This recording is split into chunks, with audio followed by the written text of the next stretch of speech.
இந்த இடத்துல இருந்த எல்லா ஸ்டுடியோவும் போய் எல்லாமே அப்பார்ட்மெண்ட்டாக மாறி பெட்ரூமாக மாறிடுச்சு. உண்மையாலுமே கடுமையான சட்டங்கள் இருக்கிறது, இன்னும் கடுமையாக்கப்பட வேண்டும்ங்கிறது என்னுடைய வேண்டுகோள். நான் என்ன கேட்குறேன், ஒரு சாம்சங் மாதிரியும் ஒரு ஐஃபோன் மாதிரியும் அதை விட இந்தியன் அப்படின்னு ஒரு ஃபோனை ஏன் நம்மளால் உருவாக்க முடியலை? மண்ணு முருகன் திருப்பி வருவாரா? சாஜி கட்டாயம் என் படத்தில் நடிப்பாரா?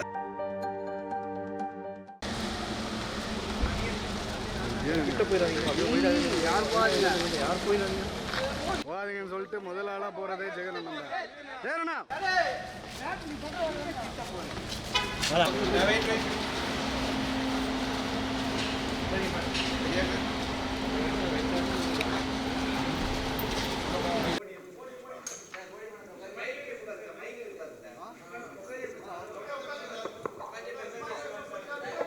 ஹலோ,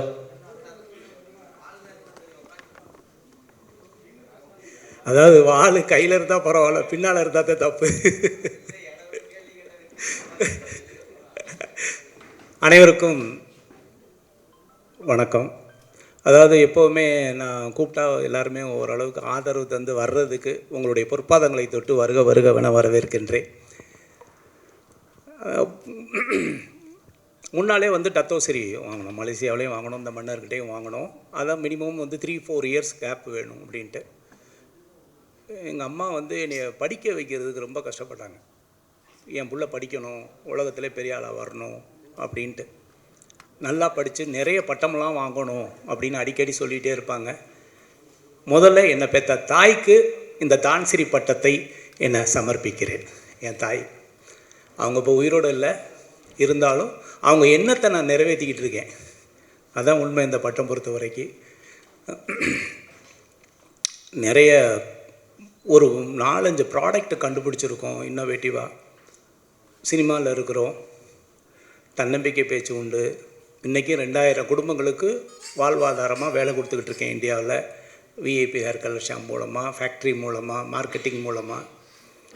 அது இல்லாமல் சினிமாவில் இருக்கிறோம், நடிச்சுக்கிட்டு இருக்கோம், அதெல்லாம் வேறு. இந்த சைடு ஏவிஎம், இந்த சைடு விஜயவாகினி.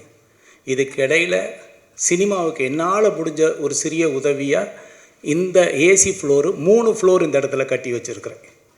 இதுவும் சினிமா தான், சினிமாவுக்கு இன்வெஸ்ட்மெண்ட் தான். சினிமாவில் எத்தனையோ பேர் சம்பாரித்து வெளியே இன்வெஸ்ட் பண்ணிகிட்டு இருக்காங்க. நான் வெளியில் சம்பாரித்து ஒரு சினிமாவுக்கு இன்வெஸ்ட் பண்ணிகிட்ருக்கேன். இன்றைக்கி இந்த இடத்துல இருந்த எல்லா ஸ்டுடியோவும் போய் எல்லாமே அப்பார்ட்மெண்ட்டாக மாறி பெட்ரூமாக மாறிடுச்சு. டப்பிங்கு ரீரெக்கார்டிங் பெட்ரூமில் நடந்துக்கிட்டு இருக்கு. இப்போ ஷூட்டிங் வேணும்னா எல்லோரும் இப்போ காஞ்சிபுரம் போக வேண்டியிருக்கு. ஆனால் அதை மீறி சினிமாவில் என்னால் முடிஞ்ச ஒரு இது இந்த ஆர்கே ஸ்டுடியோ. அதில் தான் இப்போ உட்காந்து முதல் பேட்டி உங்கள்கிட்ட.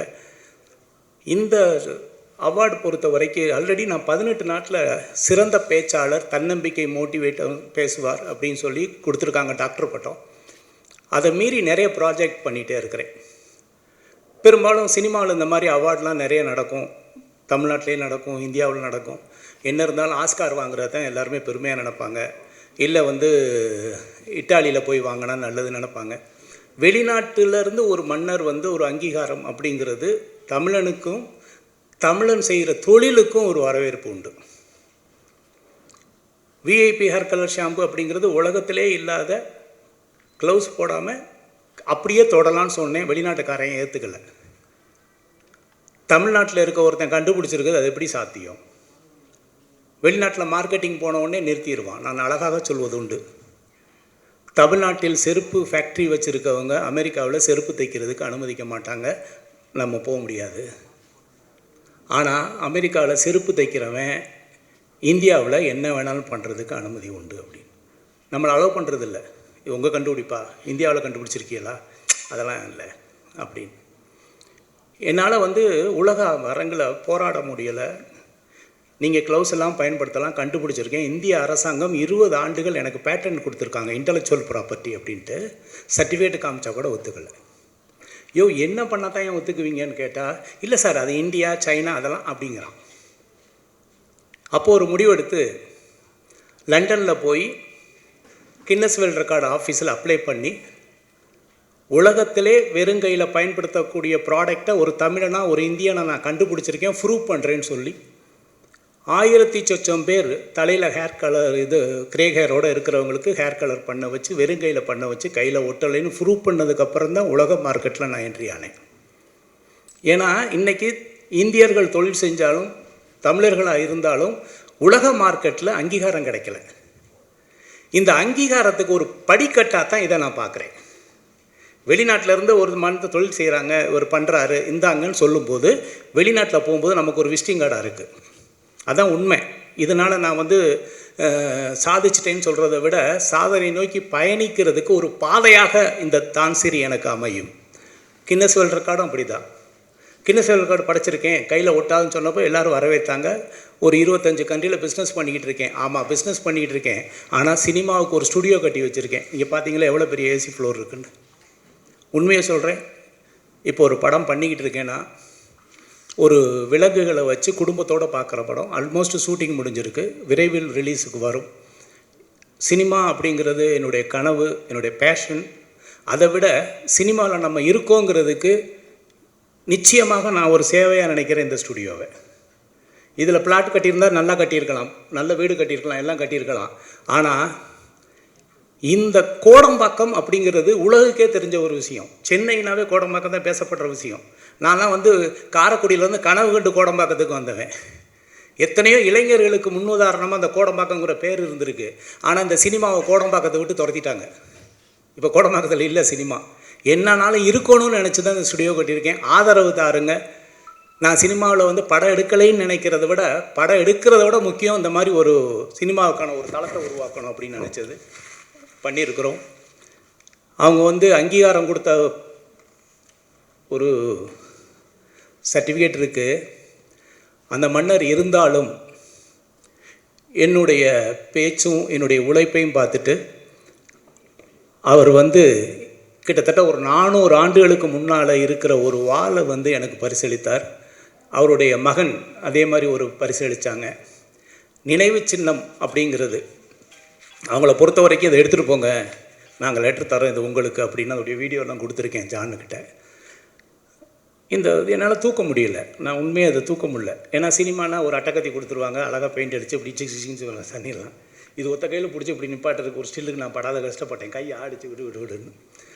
அந்த காலத்தில் வந்து வீரம் அப்படிங்கிறது இந்த வாளை தொட்டு பார்க்கும்போது தெரியும் ஒருத்தனுக்கு வந்து எவ்வளோ பெரிய வீரம் இருந்திருக்கும், அந்த வீரத்துக்கு அவன் எவ்வளோ தகுதியானவனாக இருந்தால் அந்த வாளை எடுத்து ஃபைட் பண்ணியிருப்பாங்க அப்படின்ட்டு. இப்போவும் யுத்தம் நடக்குது உலக லெவலில். கம்ப்யூட்டர் கேம்ஸ் பார்த்த மாதிரி இருக்குது. நீங்கள் வேணால் பாருங்கள், அப்படி தான் இருக்குது. கம்ப்யூட்டர் கேம் மாதிரி தான் இருக்குது. எத்தனையோ யுத்தம் பார்த்துக்கிட்டு இருக்கோம். அந்த காலத்தில் களத்தில் இறங்கி அவங்களுடைய வீரத்தை காட்டின வாள், அவங்களால இதை எடுத்து வீச முடியும்னு காட்டின வாள். இப்போ அப்படிலாம் இல்லை. கம்ப்யூட்டர் உலகமாக மாறிடுச்சு. யுத்தம் வேறு மாதிரி போயிட்டுருக்கு, டிஜிட்டலில் போயிட்டுருக்கு, ஏஐயில் போயிட்டுருக்கு. ஆனால் எனக்கு இந்த வாளை பரிசளித்தது பெருமையாக நினைக்கிறேன். அதை இந்தியாவுக்கு எடுத்துகிட்டு வந்திருக்கேன். அதை உங்கள்கிட்ட காமிக்கிறதும் சந்தோஷத்தை பகிர்ந்துக்கிறதா நினைக்கிறேன். மகிழ்ச்சி. வேறு ஏதாவது நீங்கள் கேள்விகள் இருந்தால் கேட்கலாம். இந்தா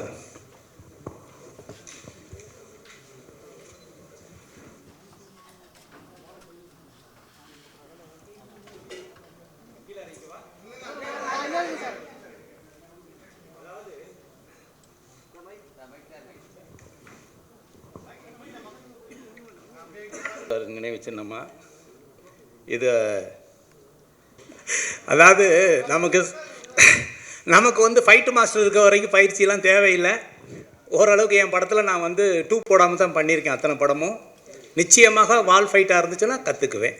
அதாவது வந்து நிச்சயமாக. ஆனால் பட் இதை வச்செல்லாம் பண்ண முடியாது. ஏதாவது ஆச்சுன்னா அவன் போய் சேர்ந்துருவேன். நமக்கு இருக்கவே இருக்குது காப்பி இல்லையா, டூப்ளிகேட் பண்ணிடலாம். ஆர்கே சார் வாழ்த்துக்கள். ரைட் போடும் சார், வாழ்த்துக்கள். எங்களுக்கு வந்து இந்த டத்தோஸ்ரீனா என்ன, டான் 3 ஷட்டோனா என்ன, அது என்ன வித்தியாசம், இது எதுக்காக கொடுப்பாங்க, எந்த நாடு கொஞ்சம் அதாவது வந்து சேவை மனப்பான்மை புதிய கண்டுபிடிப்பு மக்களுக்கு அப்படிங்கிறது. நான் வந்து பணம் கொடுத்தா கூட 1 லட்சம் கொடுக்கலாம், 2 லட்சம் கொடுக்கலாம், 10 லட்சம் கொடுக்கலாம், கோடி கொடுக்கலாம், திரும்ப எதிர்பார்ப்பாங்க. ஒரு மனிதனுக்கு அறிவு கண்ணை திறந்து விட்டால், தன்னம்பிக்கை என்ற மிகப்பெரிய சக்தியை அவன் மனசுக்குள்ளே கொடுத்துட்டா அது என்றைக்கும் ஊற்றெடுக்கும். நான் எத்தனையோ லட்சக்கணக்கான பேருக்கு வந்து தன்னம்பிக்கை எடுத்திருக்கேன். வெற்றியாளர்கள் இருக்காங்க எவ்வளோ பேருக்கு. என் பேச்சை கேட்டு வாழ்க்கையில் மிகப்பெரிய லெவலில் பொருளாதார சுதந்திரம் அடைஞ்சவங்க எத்தனையோ பேர். அந்த சேவை செஞ்சுருக்கேன். 1. 2வது விஐபி இந்த இது மட்டும் இல்லை, கொரட்டைக்கு நான் மருந்து கண்டுபிடிச்சிருக்கேன், உலகத்திலே கிடையாது. இங்கே இருக்காங்க அத்தனை பேரும் நான் இலவசமாக உங்களுக்கு தரேன் கொரட்டை. நீங்கள் ஒரு 7 நாள் உச்சந்தலையில் தடவுங்க, கொரட்டை வந்து 0. Sleep apnoea dangerous, heart attack நிறைய பேர் நைட்டில் செத்து போயிடுவாங்க. காரணம் என்னென்னா கொரட்டை தான் காரணம். ஆக்சிஜன் ஃப்ளோ இருக்காது. அதுக்கு எப்படி இருக்குன்னா 50,000 ரூபாய்க்கு பெரிய மாஸ்க் இருக்குது, சைலன்சர். வண்டிக்கு மட்டும் சைலன்சர் இல்லை, இப்போ மூக்குக்கெல்லாம் சைலன்சர் இருக்குது, 2 சைடும் போட்டு. பக்கத்தில் பொண்டாட்டி நிம்மதியாக தூங்கணும்னா இவன் சைலன்சர் மாட்டணும். எந்திரிச்சு பார்த்தா நமக்கே பயமாக இருக்கும், ஐயோ எவனோ ஒருத்தன் படுத்து கிடக்கிறான் பக்கத்துல. இப்போல்லாம் கொரட்டை வந்துச்சுன்னா அவங்க அந்த ரூம் இவன் இந்த ரூம், அப்படி தானே இருக்க வேண்டியிருக்கு.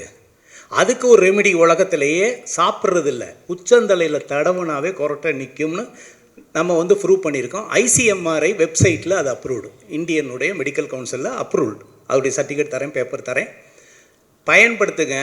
உங்களுக்கு கொரட்டை நிற்கலைன்னா பணத்தை நான் ரீஃபண்ட் தரேன்.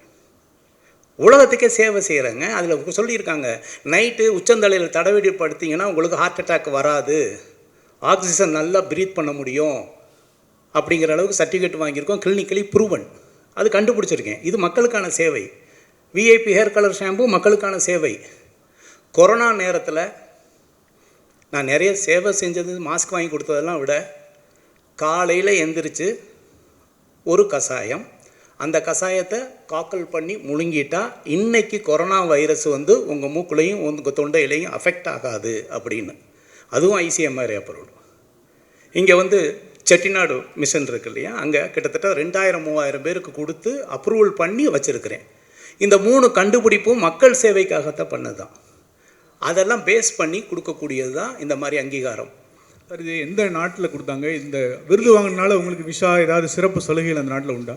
அந்த நாட்டில் உண்டு நிச்சயமாக. எந்த நாடு அங்கீகாரம் பண்ணுறாங்க, போகலாம், ஏர்போர்ட்டில் ஃப்ரீயாக போகலாம் வந்து, அதெல்லாம் உண்டு. நான் இன்னொன்று சொல்கிறேன், என்கிட்ட இன்னமே போனால் அங்கே போலீஸ் வந்து ஏர்போர்ட்டில் வந்து கூட்டிகிட்டு போவாங்க, வண்டியில் ஃபோன் பண்ணி நீங்கள் சொல்லணும் அப்படின்னாங்க. நான் அந்த மாதிரிலாம் எதையும் பயன்படுத்துறது இல்லை உண்மையாக. அவரை பொறுத்த வரைக்கும் அவ்வளோ வயசானவர், பார்த்தீங்கன்னா தெரியும். அவர் வந்து அங்கே நிறைய மக்கள் சேவை செஞ்சுருக்கிறாங்க. இது வந்து பிலிப்பைன்ஸ் நாட்டில் ஆச்சேன்னு சொல்லிட்டு ஒரு நாடு. அங்கே சுனாமி வந்து 3 லட்சம் பேர் செத்து போயிட்டாங்க.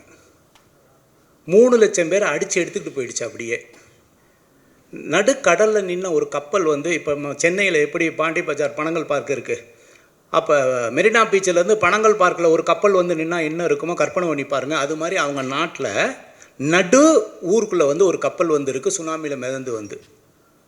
அந்த மாதிரி பாதிக்கப்பட்ட இதுக்கு நான் அப்போவும் கொஞ்சம் சேவை செஞ்சேன், அவங்கள்ட்ட சொல்லி ஹெல்ப் பண்ணேன் அந்த நேரத்தில். அப்போலேருந்து எனக்கும் மன்னருக்கும் தொடர்பு உண்டு. இதெல்லாம் எப்படின்னா, ஒரு ப்ராடக்ட் விற்க போகும்போது சந்திக்கக்கூடிய ஒரு விஷயங்கள், அதுக்கப்புறம் நம்ம யார், என்ன பண்ணுறோம், என்ன ஏதுங்கிற பழகிறத வச்சு அதை வச்சு தேர்ந்தெடுக்கிறது தான் இது. மகிழ்ச்சி. அடுத்து சார், நம்ம ஊர் ராஜாக்கள் பொன்னியின் செல்வன் அந்த மாதிரிலாம் கேள்விப்பட்டிருப்போம் நம்ம. ஸோ அவங்க வாழை தூக்கத்துக்கே அதுவே வெயிட் அதிகமாக இருக்கும். அந்த வாழையே வந்து அரசாங்கம் கைப்பற்றி அவங்க வந்து காட்சிப்படுத்தி வச்சுருக்காங்க, எல்லாருக்குமே தெரியும்.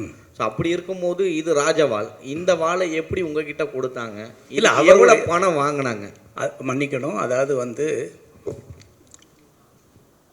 இது வந்து அவருடைய சொந்தம், அவர் வச்சுருக்கிறது. மன்னர்கள் இன்றைக்கி எல்லாமே அவங்க வச்சுருக்காங்க. அவங்க நினச்சா அந்த இந்த இந்த இதை தான் கொடுக்குறாங்க. இது வச்சுருக்கிறத கொடுக்குறது, அவங்க வாங்கி கொடுக்குறது இல்லை. யாருக்கு யார் வேணாலும் பரிசளிக்கலாங்கிறதுல எந்த மாற்றம் கிடையாது, பரிசளிக்கலாம். இன்னொன்று வந்து அந்த நாட்டிலையும் நான் பிஸ்னஸ் பண்ணிக்கிட்டு இருக்கேன், VIP ஹேர் கலர் ஷாம்பு. அதான் உண்மை. அவங்க பார்க்குறாங்க நம்ம வந்து ஆல்ரெடி டத்தோ சிரி வாங்கியிருக்கோம், மேலும் இன்னும் ஒரு விஷயத்துக்கு ட்ராவல் பண்ணிகிட்டு இருக்கிறோம், இன்னும் பல விஷயங்கள் இருக்குது. அந்த ட்ராவல் பண்ணுறதுக்கு எனக்கு ஒரு படிக்கட்டாக இருக்கும். என்ன செய்யலாம்? இப்போ என்கிட்ட வந்து என்ன கொடுக்கலாம்? அவங்க ஒரு மோதிரம் போட்டு விடலாமா, இல்லை நகை கொடுத்து என்ன சாட்டிஸ்ஃபேக்ஷன் பண்ண முடியுமா? ஏதாவது யூனிக்காக ஒரு விஷயத்தை கொடுத்தா ஒரு இதாக இருக்கும், அவ்வளோதான். அதில் இதை கிஃப்டாக கொடுத்துருக்காங்க.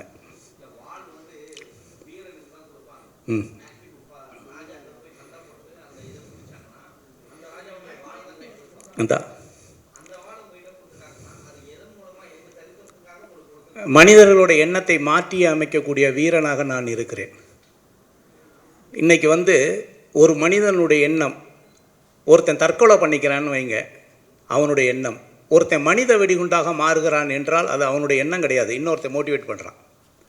தன்னுடைய இடுப்புலே தானே ஒரு குண்டை கட்டிட்டு அதை பட்டன் அமைக்கி ஒருத்தன் சாகுடான்னு சொல்லணும் ஒருத்தன் மோட்டிவேட் பண்ணுறான்னு வைங்களேன். இந்த ஆயுதத்தை விட வார்த்தை என்ற ஆயுதம் மிகப்பெரியது. உன் உயிரை நீ மாய்த்துக்கொள் என்று அவனையே மனித வெடிண்டாக மாற்றக்கூடிய சக்தி நம்முடைய வார்த்தைக்கு இருக்குது, நம்மளுடைய மோட்டிவேஷனுக்கு இருக்குது. இந்த உலகமே அதில் தான் இருக்குது. நீங்கள் எவ்வளோ பேராக இருந்தாலும் சரி, பெரிய படை வச்சுருக்கிறதா இருந்தாலும் சரி, இயக்கமாக இருந்தாலும் சரி, மோர் தென் ஆயுதத்தை விட வார்த்தைக்கு அதிக சக்தி உண்டு. மோட்டிவேட் பண்ணுறாங்க. என் பின்னால் ஒரு கூட்டம் இருக்குது அப்படின்னு சொல்கிறாங்களே, எதை வச்சு சொல்கிறாங்க? அவங்களுடைய வார்த்தையை வச்சு தான், அவங்களுடைய பேச்சை வச்சு தான். என்னை பொறுத்தவரை இந்த ஆயுதத்தை விட உங்களுடைய பேச்சு மிகப்பெரிய ஒரு ஆயுதம். எண்ணத்தை மாற்றிவிடும், வாழ்க்கையை வளமாகவும் மாற்றிவிடும். இல்லை என்றால் தற்கொலை செய்யக்கூட அது தன்னை மாற்றிவிடக்கூடிய சக்தி வாய்ந்தது. வாளுக்கு அது கிடையாது, மனிதனுக்கு அது உண்டு. நீ நினைத்தால் ஒரு மனிதனை மாற்றி விடலாம், வெற்றியாளனாக இல்லை உயிரை மாய்த்துக்கொள் என்று 2 வழிகள் இருக்கிறது. அதனால் பேச்சுக்கு அதிக சக்தி உண்டு. சார் வணக்கம். ஆர்கே சார் வாழ்த்துக்கள் சார். வாழ்த்துக்கள் சார். சார் நீங்கள் கொரட்டைக்கு மருந்து கண்டுபிடிச்சிருக்கேன் அப்படின்னு சொன்னீங்க. அதை உச்சந்தலையில் வச்சா ஹார்ட் அட்டாக் கூட வராது அப்படின்னு சொன்னீங்க. இரவில் தூங்கும் பொழுது ஹார்ட் அட்டாக் வராது. நம்ம நாட்டில் நல்ல விஷயங்களை கண்டுபிடிச்சா அதை அங்கீகரிக்க மாட்டாங்க அப்படின்னு எல்லாருக்குமே தெரியும். அதை வெளிக்கொண்டு வர விட மாட்டாங்க. நீங்கள் கண்டுபிடிச்ச பொருளை வெளிக்கொண்டு வர விட்டாங்களா சார்? கண்டுபிடிச்சிருக்கேன், கிளினிக்கல் ஸ்டடி பண்ணியிருக்கேன். 500 பேரை வச்சு 1 மாதத்துக்கு அவங்கள தூக்க வச்சு ஸ்லிப் ஸ்டடி பண்ணி இன்றைக்கி இவ்வளோ சவுண்ட் இருக்குது, இவ்வளோ ஆக்சிஜன் ஃப்ளோ இருக்குது, இதை பயன்படுத்தினா என்ன இருக்குதுன்னு மார்க்கெட் பண்ணிகிட்டு இருக்கேன். ஆனால் அதுலேயும் பேர் வைக்கக்கூடாது, கொரட்டை நின்றுன்னு சொல்லக்கூடாது, இப்படி பல சட்டத்திட்டங்கள்லாம் இருக்குது, புரியுதுங்களா? அதையும் மீறி அந்த நேமை மாற்றி எல்லாம் மாற்றி பண்ணிகிட்ருக்குறோம். இன்னொன்று நான் கேரண்டி தரேன், தலையில் தடவி கொரட்டை நிற்கலன்னு பணத்தை ரீஃபண்ட் தரேன், அந்த கேரண்டி தரேன். ஏன்னா இது வரைக்கும் கிட்டத்தட்ட ஒரு 50,000 பேர் யூஸ் பண்ணியிருக்காங்க. கிட்டத்தட்ட 4-5 வருஷமாக பண்ணிகிட்டு இருக்கேன். ஆமாம், யாருக்காக இருந்தாலும் நான் உங்களுக்கு இலவசமாக தரேன், நீங்கள் பயன்படுத்துங்க, கவலைப்படாதீங்க. சார் இன்னைக்கு கொரட்டையால் பல குடும்பங்களில் டைவர்ஸ் நடந்திருக்கு சார். கொரட்டையால் பல குடும்பங்களில் டைவர்ஸ் நடந்திருக்கு. அப்படி இருக்கும்போது நீங்கள் அதுக்கு ஒரு மருந்தை கண்டுபிடிச்சிருக்கீங்க. அது நீங்கள் ஏன் சார் இப்போ அதிகமாக ப்ரமோட் பண்ணலை? ஏன் ஸ்னோர் கேர் விஐபின்னு போட்டால் நெட்டில் இருக்குது, அமேசானில் இருக்குது, ஃப்ளிப்கார்ட் எல்லாத்துலேயும் இருக்குது. இல்லை, VIP snore care oil. Okay ஐயா சார், அதான் மோட்டிவேஷன் நல்லா பேசுகிறீங்க. இதை மக்களுக்கு பயன்படுத்துக்கு அரசியலில் வரலாம்ல, நீங்கள் அவங்கள மோட்டிவேட் பண்ணலாம்ல. ஒன்றும் இல்லைண்ணா, தப்பாக நினைக்காதீங்க. நான் என்றைக்குமே அரசியல் வேண்டாம்னு நினைக்கிறேன். அரசியல் பண்ணுறதுக்கு நிறைய பேர் இருக்காங்க. நமக்கு அரசியல் வேண்டாம். நம்ம தெரிஞ்சது என்ன இருக்கோ அதை செஞ்சுட்டு போவோம், தெரியாது நமக்கு எதுக்கு. சரி சார், உங்கள் குருநாதர் மாதிரியே மனுஷனை நம்பாமல் விலங்கு வச்சு படம் பண்ணுறீங்க. அதில் மனுஷர்கள்னு நடிக்கிறாங்களா? கட்டாயமான, அதாவது யோகி பாபு அவர்கள் இருக்கிறார்கள், தம்பி ராமையா அவர்கள் இருக்கிறார்கள், நாசர் சார் இருக்கிறாங்க, நிறைய ஆல் ஆர்டிஸ்ட். நான் என் படம்னாவே எல்லா ஆர்டிஸ்ட்டும் பக்கத்தில் நிப்பாட்டிக்குவேன். என்னை கொஞ்சம் பார்க்கணுன்னா அவங்களும் இருந்தால் சேர்த்து பார்ப்பாங்கன்னு. அதனால் தனியாக மட்டும் ஹீரோன்னு நினைக்கிறது இல்லை, டீம் ஒர்க்குன்னு நினச்சி ஆல் ஆர்டிஸ்ட்டு நல்ல பாப்புலர் ஆர்டிஸ்ட் போட்டு தான் பண்ணியிருக்கிறேன். இதில் ஒரு அனிமல்னால் ஒரு வீட்டில் வளர்க்குற நாய். உண்மையை சொல்லணுன்னா ஆணவ கொலை அனிமல்ஸையும் விடவில்லை. இன்றைக்கி ஆணவ கொலையை பற்றி எல்லோரும் பேசிகிட்டு இருக்கோம். பணக்காரன் வீட்டில் ஒரு நாய் இருந்தால் அந்த ஆணவ கொலை எப்படி இருக்கும், அதுதான் இந்த படத்துடைய கதை. ஓப்பனாகவே சொல்கிறேன். அந்த நாய் தங்கத்தட்டில் சாப்பிடுது, ஏசியில் படுத்துருக்குது, ஆனால் பெண் நாய். ரோட்டில் போகிற ஒரு ஏழையுடைய ஆண் நாய், அதுக்கு 2க்கும் லவ் வந்துருச்சு. யோசிச்சு பாருங்கள். இது எந்த அளவுக்கு ஒரு பணக்காரன் ரிவெஞ்சுக்கு ஆனான்னா, நம்ம மனுஷனை பற்றி பேசிகிட்டு இருக்கோங்க. அவன் வளர்த்த பெண் நாய்க்கு வந்த லவ்வுக்கு எதிரியாக மாறுறாங்க. அதாங்க கதை. சொல்லிட்டேங்க. ஆனால் படம் பாருங்கள், நல்லாயிருக்கும். எதுக்கு சொல்ல வரேன்னா, ஆணவ கொலை அனிமல்ஸையும் விடவில்லை. என் பணக்கார விட்டு பொண்ணாயிடா, எப்படா நீ ரோட்டில் ஒரு ஆம்பளை நாய் வளர்த்துனா கிஸ் பண்ணிடுமா, பார்த்துருவோமா அப்படின்னு ஒருத்தன் வில்லன் கிளம்பி வர்றான்னா, அதனால் ஒரு ஹீரோ என்ன பாதிக்கப்படுறான், அவன் வாழ்க்கை என்ன டிசாஸ்டர் ஆகுது அப்படிங்கிற ஒரு மிகப்பெரிய. சார், இந்த மோட்டிவேஷனல் ஸ்பீச்சஸ்ன்னு சொன்னீங்க இல்லையா, அது எந்த வகையில் அவங்க கவுண்ட் எடுத்து உங்களை ஹானர் பண்ணுறாங்க? எங்கே நீங்கள் மோட்டிவேஷன்? எனக்கு எல்லாமே விட்னஸ்க்கு வீடியோ இருக்குது, ட்ரைனிங் கிளாஸஸ் பண்ணது எல்லாமே இருக்குது. எல்லாமே யூடியூப்பில் இல்லை அந்த யூடியூப்பில் போட்டால் இலவசமாயிடும். நான் கக்கூசில் உட்காந்துட்டு செல்ஃபோனில் பார்க்குறதுக்கு நான் தயாராக இல்லை. நீங்கள் வந்திருக்கீங்க, நீங்கள் இன்வால்வ் ஆகியிருக்கீங்க, உங்களுடைய ப்ரொஃபஷனலுக்கு நீங்கள் முக்கியத்துவம் கொடுத்துருக்கீங்க. அதையே நான் செல்ஃபோனில் பேசி அப்படி அனுப்பிச்சோன்னா உங்களுக்கு எங்கே இருக்கணும் அங்கே உட்காந்து இது ஆர்கே சாருடைய பேட்டின்னு பார்த்துக்கிட்டு இருப்பாங்க. தன்னம்பிக்கை அப்படி இல்லை. என்னுடைய கண்ணு பேசணும், கை பேசணும், என் உடம்பு பேசணும், அதை இங்கேருந்து உணரணும். அப்போ தான் தன்னம்பிக்கை வரும், இல்லைன்னா வரவே வராது. அதான் முக்கியம். அதனால் தயவு செய்து நான் டிஜிட்டலில் மாற்றி விட்டு 2 இன்ச்சில் என்னை சுருக்க தயாராக இல்லை. நான் நடத்துகிற ட்ரைனிங்காக இருந்தால், மோட்டிவேஷன் இருந்ததுன்னா நீங்கள் வரணும், ஃபுல் டே இருந்து தான் பார்க்கணும். ஆமாம், செல்ஃபோனே நாட் அலவுடு. நீங்கள் வாழ்நாள் பூரா செல்ஃபோன் பேசுகிறீங்க, பேசிட்டு போங்க, பரவாயில்ல. இன்றைக்காவது ஒரு 4 மணி நேரம் சொல்கிறத கேளுங்கன்னு தான் சொல்வேன். ஒன்றும் இல்லை, ஃப்ளைட்டில் போனோம்னா என்னங்க சொல்கிறாங்க முதல்ல, அப்புறம் சுவிட்ச் ஆஃப்.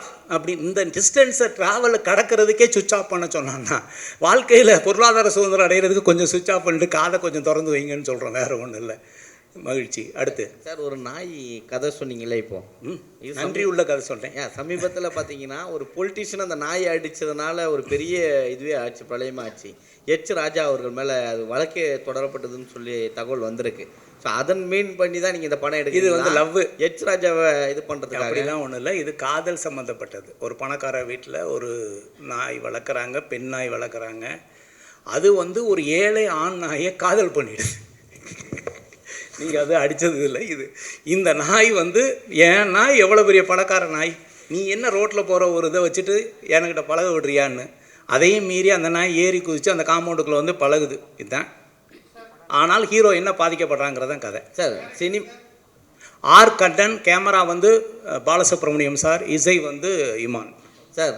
சமீபத்தில் பார்த்தீங்கன்னா சீரியல் ஆக்டர் ஒரு நடிகை வந்து ஒரு ஆடிஷனில் ஒரு தவறான ஒரு வீடியோ இப்படி தான் பண்ணணும் அப்படின்னு சொல்லி ஆடிஷன் பண்ணதாக ஒரு வீடியோ லீக் ஆச்சு. சீரியல்லே இந்த நிலைமைனா சினிமாவில் எந்த நிலைமையில் இருக்குது பெண்களுடைய இது பாதுகாப்பு? அதாவது வந்து பெண்கள் பாதுகாப்பு அப்படிங்கிறது உலகத்திலேயே எல்லா நாட்டிலையும் பேசக்கூடிய விஷயம். கரெக்ட். நம்ம எல்லாருமே ஒரு விதமான அனிமல். உண்மையை சொல்கிறேன், நம்ம எல்லாருமே அனிமல் தான், விலங்கினத்தை சார்ந்தவர்கள் தான். நம்ம இன்னைக்கு நீங்கள் அங்கே உட்காந்துருக்கீங்க, நம்ம இங்கே உட்காந்துருக்கோம் அப்படின்னா நம்மளை பாதுகாக்கிறது நம்மளுடைய சட்டம். முடிஞ்சால் ஒரு 24 மணி நேரம் இந்த நாட்டில் உள்ள சட்டத்தை மட்டும் நீங்கள் ஃப்ரீஸ் பண்ணிவிட்டு யார் வேணாலும் என்ன வேணாலும் பண்ணுங்கன்னு சொல்லி பாருங்களேன், என்ன நடக்கும்? யாரும் பணக்காரனாக இருக்க மாட்டான். எந்த பெண்களாக இருந்தாலும் யார் இருந்தாலும் யாருமே இருக்க மாட்டாங்க. உண்மையை சொல்கிறேன். நீங்கள் நானும் இன்றைக்கி இப்படி உட்காந்துருக்கோம்னா நம்மளை காற்றில் இந்த சட்டம் நம்மளை பாதுகாக்கிறது. யாரையாவது பார்த்து கை நீட்டி உன்னை கொண்டு விடுவேன்னு சொன்னோம்னா சட்டம் பாதுகாக்குது. கையை பிடிச்சி இழுக்கலான்னு சொன்னால் சட்டம் பாதுகாக்குது. இதை மீறி தவறுகள் நடக்கிறது அப்படிங்கிறது நடந்துக்கிட்டே தான் இருக்குது. இந்த உலகத்தில் திருடனா பார்த்து விட்டால் திருட்ட ஒழிக்க முடியாதுங்கிற மாதிரி உண்மையாலுமே கடுமையான சட்டங்கள் இருக்கிறது. இன்னும் கடுமையாக்கப்பட வேண்டுங்கிறத என்னுடைய வேண்டுகோள். ஆனால் நம்ம யாருன்னு ஒரிஜினலாக உங்களுக்கு தெரியணும் அப்படின்னா ஒரு 24 மணி நேரம் இந்தியாவில் இருக்க என்ன எல்லா சட்டத்தையும் ஃப்ரீஸ் பண்ணி வைக்கிறோம். முடிஞ்சால் நீ 24 மணி நேரம் வாழ்ந்துக்கடான்னு சொல்லி பாருங்கள். நம்ம யாருன்னு இந்த உலகத்துக்கு தெரியும். உண்மையான விலங்கு யார்? இந்த மனிதர்களும் தெரியும். சட்டம் நம்மளை பாதுகாத்து கொண்டு இருக்கிறது. சட்டம் நம்மளை நிம்மதியாக தூங்க வைத்து கொண்டு இருக்கிறது. சட்டம் காற்றில் கலந்து நமக்கு பயத்தை காமிச்சு இருக்குது. இதை செய்யாத, அதை செஞ்சிடாத, இதை பண்ணிடாத, அதை பண்ணிடாத, தனியாக அப்படி இருக்குது அது அப்படின்னு சொல்லி வச்சுருக்காங்க. சட்டம்தான் இன்னும் கடுமையாக்கப்பட வேண்டும். அந்த பயம் இல்லைன்னா இப்படி வேணால் செஞ்சு பாருங்கள். நான் சொல்கிறது செஞ்சு பாருங்கங்க. 24 மணி நேரம் சட்டமே கிடையாது. என்ன வேணாலும் தப்பு பண்ணிக்க, ஜாலியாக இருந்துக்க, யாரும் பணத்தை வேணாலும் எடுத்துக்க, யாரை வேணாலும் கையை பிடிச்சி இழுத்துக்க, நீ எதை வேணாலும் பண்ணிக்கன்னு சொல்லி பாருங்களேன். இப்போ நான் நேர்மை நாணயம்னு பேசுகிற நம்மளுடைய உண்மையான கோணம் என்னன்னு அன்னைக்கு தெரியும். இன்னைக்கு நம்ம இப்படி வாழ்கிறதுக்கே சட்டம் தான் பாதுகாப்பு. சட்டம் தான் நம்மளை தனித்துவத்தில் வச்சிருக்கு. சட்டத்தை இன்னும் கடுமையாக்கப்பட வேண்டும். சட்டம் இன்னும் மனிதன் மனதில் ஆழமாக பதிய வேண்டும். பயம் இருக்கணும், இல்லைன்னா செஞ்சிருவாங்க. சார், அப்போ மனித ஒழுக்கம்லாம் ஒன்றுமே இல்லைன்னு சொல்கிறீங்களா? மனித ஒழுக்கம் இருக்குது. என்னத்துக்கு பின்னால் இருக்குன்னா சட்டத்துக்கு பின்னால் இருக்குது. யாரையுமே வந்து கோபம் வந்தோடனே கை நீட்டி அடிச்சிடக்கூடாது. கரெக்டாக? இதில் ஒழுக்கம் இல்லை, கோபம். நான் வந்து ஒருத்தரை அடிக்கக்கூடாது, என் தம்பியை நான் அடிக்கலாம். கரெக்டாக? ஆனால் தம்பியை கூட அடிக்கக்கூடாது, அது சட்டம். அப்போ என்ன சொல்ல வரேன்னா சட்டம் அதை விட காற்றுல கலந்துருக்குன்னு சொல்கிறேன். நமக்கு எப்பாவது ஒரு ட்ரிப் கோபம் வரலாங்க. அப்போ சட்ட விதிமீறலாம் நடக்குது சார். அது சார் சட்ட விதிமீறல் நடக்குதுல்ல, போலீஸ் என்கவுண்டர்லாம் நடக்குது, அதெல்லாம் அதை தாங்க சொல்கிறேன். அவங்க மட்டும் சரி பண்ணலாமா? அது இல்லை, நான் என்ன சொல்ல வரேன்னா அது இதையே சட்டமாக தான் வடிவமைச்சிருக்காங்க. என்கவுண்டருங்கிறது சட்டமாக்கப்படுகிறது இல்லையா? என்கவுண்டர் வந்து கொலையாக கருதப்படுகிறதா, இல்லை என்கவுண்டர் தற்காலிகமாக நடக்குதா? ஏதோ ஒரு லீகல் பாயிண்ட் எடுத்துக்கிறாங்கல்ல. ஆமாம், என்னை பொறுத்தவரை பெண்கள் பாதுகாப்புக்கு இன்னும் கடுமையான சட்டம் இயற்றினால் நல்லது, அவ்வளோதான். மகிழ்ச்சி சார். இப்போ தமிழ் சினிமாவில் வந்து ரொம்ப நலிஞ்ச நடிகர்லாம் இருக்காங்க. இப்போ உங்கள் கூட நடித்த வடிவேல் சார் கூட வந்து இப்போ நடிக்கிறதே கிடையாது. ஸோ இந்த படத்தில் நடிக்க வருவாரா? கூப்பிட்டீங்களா அவரை? ஆல்ரெடி நான் கொடுத்து வச்சு 1 கோடி அவர்கிட்ட பணம் இருக்குது. அவர்கிட்ட கதை சொன்னேன். அவர் ஹீரோவை தான் நடிப்பேன் அப்படிங்கிற ஒரு மனநிலையில் இருந்தார். அதனால் கொஞ்சம் இன்னும் பேச்சுவார்த்தையில் இருக்கும். அவர் இறங்கி வந்தால் சத்தியமாக மீண்டும் அவருக்கு சந்தர்ப்பம் வழங்கப்படும். அதாவது நம்ம காமெடிக்கு வடிவேல் சார் மாதிரி முடியவே முடியாது. பாடி லாங்குவேஜ் அசத்திக்க முடியாது அவர் வச்சு. கரெக்டாக ஒரு காலகட்டங்கள் உண்டு இல்லையா? நிச்சயமாக பார்ப்போம். சார், நிறைய படங்கள் இப்போ வர படங்கள் வந்து சில படங்கள் வந்து அவர் ஹீரோ இல்லாமல் நடிக்கிறாரு. ஆனால் வந்து ஆர்கே சார்கிட்ட மட்டும் ஏன் நான் ஹீரோ தான் மட்டும் அப்படி இல்லை. நான் பேசும்போது சொன்னார், இப்போ நடிச்சுக்கிட்டு இருக்காரு. நிச்சயமாக நம்ம அடுத்த படத்தில் ஒன்று பண்ணுவோம். இப்போ அந்த படத்தில் பண்ண வேண்டியது இப்போ தம்பிராமையா அவர்கள் பண்ணிக்கிட்டு இருக்காங்க. இதில் நிச்சயமாக கூப்பிடுவேன். ஆல்ரெடி அட்வான்ஸ் கொடுத்து வச்சுருக்கேன், பயன்படுத்திக்குவேன். சார், என்னோட ஒரே ஒரு விஷயம், இப்போ நீங்கள் தலைக்கு மேலே வந்து அந்த இது வச்சா கொரட்டை வராதுன்னு ஒரு விஷயம் சொல்லியிருந்தீங்க. ஆனால் வந்து நிறைய பேருக்கு என்ன ஒரு டவுட்னா, அந்த கெமிக்கலை தலையில் வச்சா முடி கொட்டிடுமோ, அது வந்து நீங்கள் உறுதிப்படுத்த முடியுமா? மன்னிக்கணும், அது கெமிக்கல் கிடையாது, ஒரு நேச்சுரல் ஆயில். ஒரு இயற்கையிலேயே ஒரு மூலிகையிலிருந்து எடுக்கப்பட்ட ஆயில். இல்லை சார், நீங்கள் பேமெண்ட் ரிட்டர்ன் பண்ணி தரேன்னு சொல்கிறீங்க, அது நியாயமான விஷயம். ஒருவேளை முடி கொட்டிடுச்சுன்னா அதனால கொட்டாது. முடி வளர்ந்தால் வளருமே ஒழிய கொட்டாது. அதுக்கு தான் கிளினிக்கலி ப்ரூவன் அப்படின்னு சொல்கிறது. அதுக்கு தான் ICMR அப்ரூவல் கொடுத்துருக்கோம், டெஸ்ட் எடுத்திருக்கோம், எல்லா டாக்குமெண்ட்டும் வச்சுருக்குறோம். ஏதோ சும்மா சொல்கிறது இல்லை. பஸ் ஸ்டாண்டு பக்கத்தில் ஐயா வாசாமி வாசாமி இதை எடுத்து சாப்பிட்டு பாரு சாமி, சாமி நல்லா வரும் சாமி, நீ ஒரு திருவா கட்டி அப்படிலாம் சொல்லலை. கிளினிக்கலி ஆராய்ச்சி பண்ணி ப்ரூவ் பண்ணி அதுக்கு என்ன வேணா உலக லெவலில் போகும்போது சர்டிஃபிகேட் மட்டும் தான் பேசும். இல்லை சார், தமிழ்நாட்டில் வந்து எப்பவுமே ஒரு அரசியல் கட்சி தலைவர்களோ அரசியல்வாதிகளோ மட்டும்தான் வந்து வாள் கொடுத்து பழக்கம். ஸோ வாள் கொடுத்தாவே அவங்க வந்து ஒரு அரசியல் கட்சியில் போய் சேர்ந்துருவாங்க, இல்லை அரசியல் கட்சி ஆரம்பிச்சிருவாங்க. ஏதாவது நல்லா, ஏன்னா வந்து நீங்கள் வந்து அப்போத்தில் நான் ஒரு 2021 நான் கேட்டிருக்கேன் அரசியல் கட்சிக்கு போகிற ஐடியா இருக்கான்ட்டு. நீங்கள் அப்பயே ஸ்டாப் பண்ணிட்டு போயிட்டீங்க. இப்போ ஏதாவது சொல்லுங்கள். வாழ்க்கையில் வந்து நான் இன்றைக்கி ரோல்ஸ் ராய்ஸில் வந்தேன். நான் அரசியல்வாதியாக இருந்தால் ரோல்ஸ் ராய்ஸில் வர முடியாது. முதல்ல நான் கஷ்டப்பட்டு ரத்தத்தை வேர்வையாக்கி நான் கஷ்டப்பட்டு உழைச்ச காசு, அதில் நான் அப்படி ஒரு வாட்ச் போட்டேன்னா ஆர்கே கையில் பார்த்தியா இவ்வளோ பெரிய வாட்ச்சு அப்படின்ட்டு. வேண்டாங்க. சேவை செய்கிறதுனா நான் நேரடியாகவே நான் சம்பாதிக்கிற பணத்தில் எவ்வளோ பேருக்கு சேவை செஞ்சிட்ருக்கேன். அரசியலில் தான் சேவை செய்யணும்னா அரசியல் சேவை செய்ய நிறைய பேர் இருக்காங்க. நான் மக்களுக்கு சேவை செய்யணும்னா நான் சம்பாதிக்கிற பணத்தை நான் நேரடியாகவே மக்களுக்கு செய்கிறதுக்கு தயாராக இருக்கேன். நமக்கு அரசியல் அப்படிங்கிறது ஓட்டு போடுறதோடு என்னுடைய அரசியல் முடிந்தது. நன்றி. சார், அப்போ விஜயோட அரசியல் அதே மாதிரி தான் இருக்குமா? விடுங்க, அடுத்து அது அவர்கிட்ட கேட்கணும்.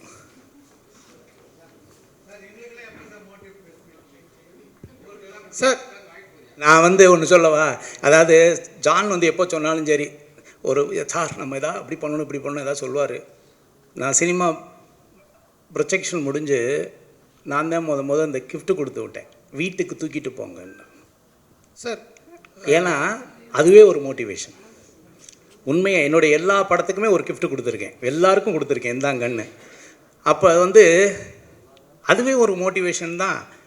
நீங்கள் போகிறீங்க, நீங்கள் சாப்பிட்றீங்க, படம் பார்க்குறீங்க, உங்களுடைய இல்லத்தரசியும் உங்கள் குழந்தைகளுக்கும் நீங்கள் என்ன சொல்ல போகிறீர்கள்? அப்பா அந்த படத்தை பார்த்துட்டியாப்பா, நீங்கள் மட்டும் எல்லாத்தையும் பார்த்துட்டு வந்துடுங்க, கரெக்டாக இல்லையா? முதல்ல சிந்தனை பண்ணேன், பரவாயில்லையா ஆர்கே படம் பார்த்தாருன்னா ஒரு கொடுத்து விட்டாங்க அப்படின்ட்டு. வீட்டுக்கு பயன்படுற பொருளாக தூக்கிட்டு போங்கன்னு சொல்லி தான் கொடுத்து விட்டேன். அதுவே ஒரு தன்னம்பிக்கையான விஷயந்தான். ஓகே, நீங்கள் உலகத்துக்கே உப்பு புளி பார்க்குற ஆளுங்க, கரெக்டாக இல்லையா? ஆமாம், எல்லாம் நக்கீரர் மாதிரி ஐயா எவ்வளோ தப்பு இருக்கோ அதை மன்னிச்சுட்டு எதை பார்த்து கொடுக்கணுமோ பார்த்து எழுதி கொடுங்கன்னு சொல்ல வேண்டிய நிலைமையில தான் நம்ம இருக்கவே ஒழிய.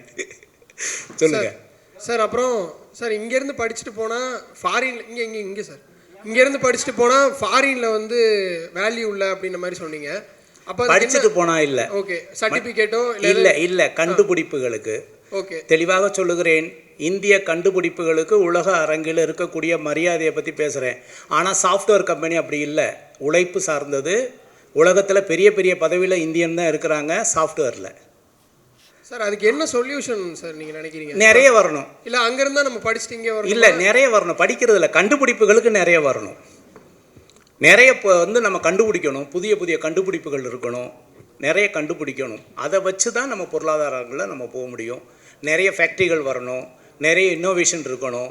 நல்லா யோசிச்சு பாருங்கள். இங்கே இது பின்னால் இருக்க அத்தனை கேமராவும் எந்த நாட்டு இது சார்?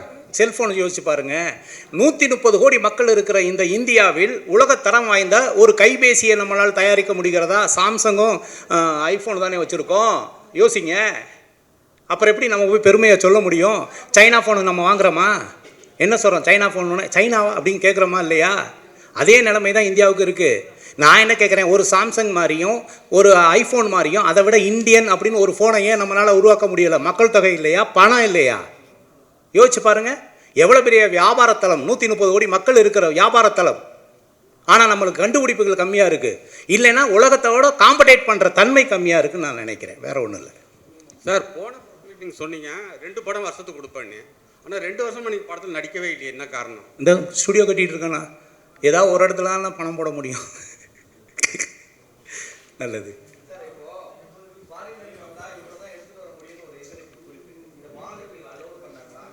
நீங்கள் வந்து வெளிநாட்டிலேருந்து கத்தி வாங்கின்னு வரலாம். ஏன்னா பெரிய பெரிய கத்திலாம், ஆர்டிஃபிஷியல் கத்திலாம் இருக்குல்ல, பெருசாக இருக்கு இல்லையா? தங்கம் தான் எடுத்துகிட்டு வரக்கூடாது. ஓகே. இல்லை, அந்த மன்னர் வந்து அனுபவிச்ச கோல்டு கோட்டர்னு நினச்சிக்கோங்க. ஓகே. ஆர்கே சார், நீங்கள் நடித்ததில் முக்கியமான படம் வந்து எல்லாம் அவன் செயல். அதில் வண்டு முருகன் வந்து கலக்கலக்கு கலக்கியிருப்பார். இப்போ வடிவேலுக்கு 1 கோடி ரூபா அட்வான்ஸ் கொடுத்துருக்குன்னு சொன்னீங்க. வண்டு முருகன் திருப்பி வருவாரா? சாஜி கட்டாயம் என் படத்தில் நடிப்பார். அதிலலாம் ஒன்றும் மாற்றம் இல்லை. அந்த கதையில் அவருக்கு மாற்று கருத்து இருந்திருக்கலாம். அவருக்கு ஏற்ற ஒத்த கருத்தாக இருந்தால் நிச்சயமாக அவர் நடிப்பதற்கு தயாராக இருப்பார். நெருங்கிய நண்பர் கூட. அந்த 1 கோடி ரூபாய்க்கு எப்படி சார் மனசு வந்தது? இவ்வளோ நாள் அப்படியே வச்சிருக்காரு அவர்? அப்படியெல்லாம் ஒன்றும் இல்லை. அந்த படம் பேசி ஷூட்டிங் போகிற நிலமையில் இருந்தது. அது டைரக்டருக்கும் அவருக்கும் உள்ள ஒரு சின்ன இஷ்யூனால அவர் சரி. சார், இன்றைக்கி இருக்கிற சுச்சுவேஷனில் நார்மல் பர்சனே ப்ரமோஷனுக்கு அதிகமாக பண்ணுறாங்க. அப்படி அதுக்கு அடுத்தது பார்த்திங்கன்னா அரசியலுக்கு போயிடுறாங்க. இன்றைக்கி 2 அரசியல் ஆயிடுச்சு. இங்கே சினிமா துறையிலேருந்து பெரிய அளவுக்கு ஜாம்பான் ஒருத்தர் போயிருக்கார். எல்லாருமே கூப்பிடக்கூடியவர் விஜய் அவர்கள்.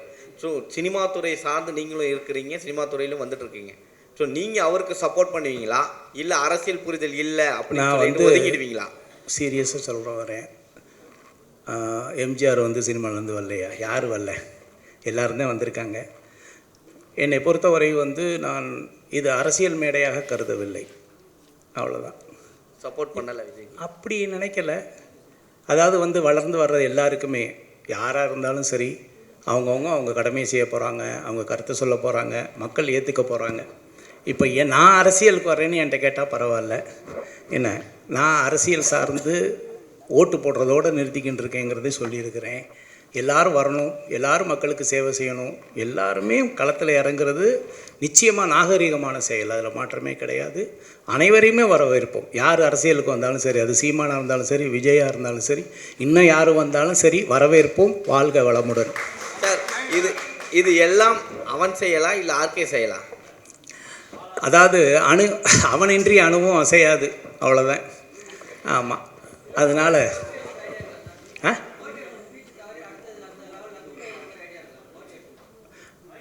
இதை வந்து கிட்டத்தட்ட ஒரு 15 ஆண்டுகளாக இந்த கேள்வி உண்டு. மேபி என்னுடைய கருத்து தவறாக இருக்கலாம். இந்த உலகத்தில் யாரெல்லாம் வெற்றி அடைய முடியும் என்று புத்தகம் எழுதினார்களோ அவர்கள் தன்னுடைய வாழ்க்கையில் சாதிக்க முடியாத ஒரு விஷயத்தை புத்தகமாக மாற்றி காட்டியிருக்கிறார்கள். இதையெல்லாம் செய்தால் நீங்கள் வெற்றி அடைய முடியும் என்று. என்னுடைய லட்சியம் வந்து புக் எழுதுவதல்ல, சுயசரிதை எழுத வேண்டும் என்பதற்காக இந்த ஆர்கே போராடி கொண்டு இருக்கிறேன். என்னை பற்றி சுயசரிதை எழுதுகிற அளவுக்கு என்னுடைய தன்னம்பிக்கை வளர்த்துக்கணும், உழைப்பை வளர்த்துக்கணும், கண்டுபிடிக்க வளர்த்துக்கணும். ஒழிய நானும் வெற்றி அடைவது எப்படின்னு புக் எழுதிட்டேன்னு வைங்களேன், அது முடிஞ்சிடும். அவன் வேண்டாம். நம்மளை இன்னொருத்த சுயசரிதை எழுதுகிற அளவுக்கு நம்ம போராடணும், உழைக்கணும், அந்த இலக்கை நோக்கி ட்ராவல் பண்ணணுங்கிறதுக்காக தான் புக் எழுதலை, வேறு ஒன்றும் இல்லை. மகிழ்ச்சி.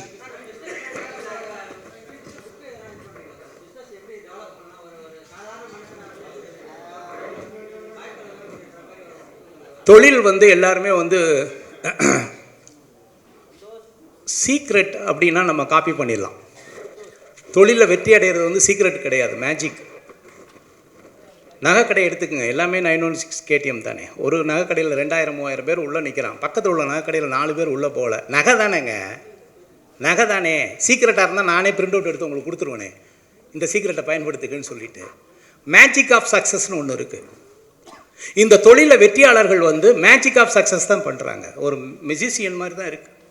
நம்ம கண்ணு முன்னால் ஒரு துப்பாக்கி எடுத்து முன்னால் ஒரு கண்ணாடி வச்சு இவன் கண்ணில் சுடுறான், கண்ணாடி உடச்சிக்கிட்டு போகுது, வாயிலிருந்து நீங்கள் சைன் பண்ண புல்லட் எடுத்து காமிக்கிறான்.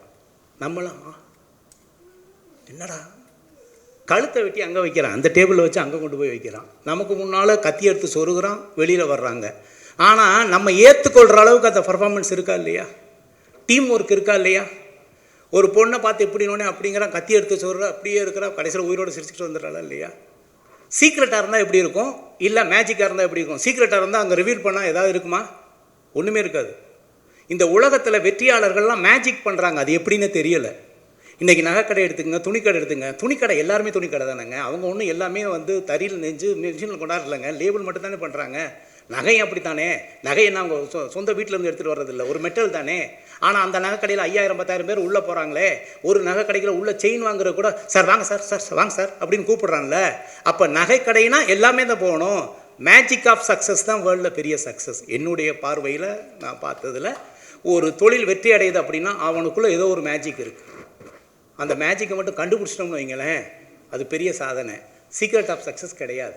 சீக்ரெட்டாக இருந்தால் சொல்லி கொடுத்துடலாம். முடிச்சுக்கலாமா நண்பா, முடிச்சுக்கலாமா? சரி, நன்றி நன்றி.